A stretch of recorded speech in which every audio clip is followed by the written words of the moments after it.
Ce Vauclusien fit ses premiers pas dans la chanson à Marseille et monta à Paris dès 1908 où il fit entendre son accent du Midi sous les cintres de Bobino. Il se lança dans un tour de chant sans grande originalité à la manière de son aîné, Paulin. Passé la Première Guerre mondiale, et profitant de l'euphorie qui suivit, il devint fantaisiste et obtint dans ses revues un succès populaire important. C'est l'époque où il enregistra Jazz Band partout.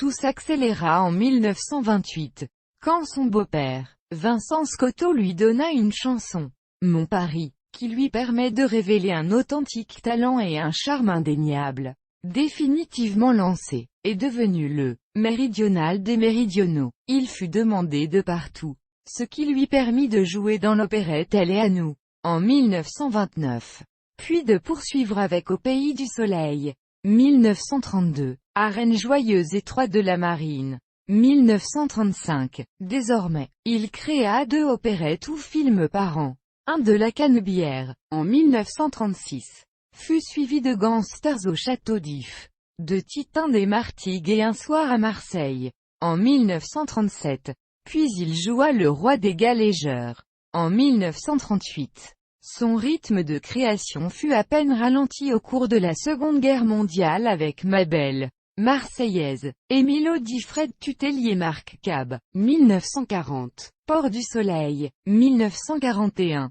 et Les Gauchos de Marseille, 1943. L'après-guerre remit en cause la vieille école dont il faisait partie. Il se consacra alors entièrement à ses talents de scénariste, parolier et compositeur et devint même directeur du Théâtre des Deux Ânes.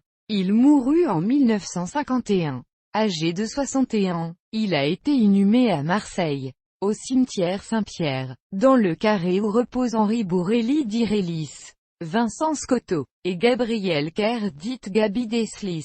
Son épouse Antoinette Scotto, née en 1898, est morte en 1973.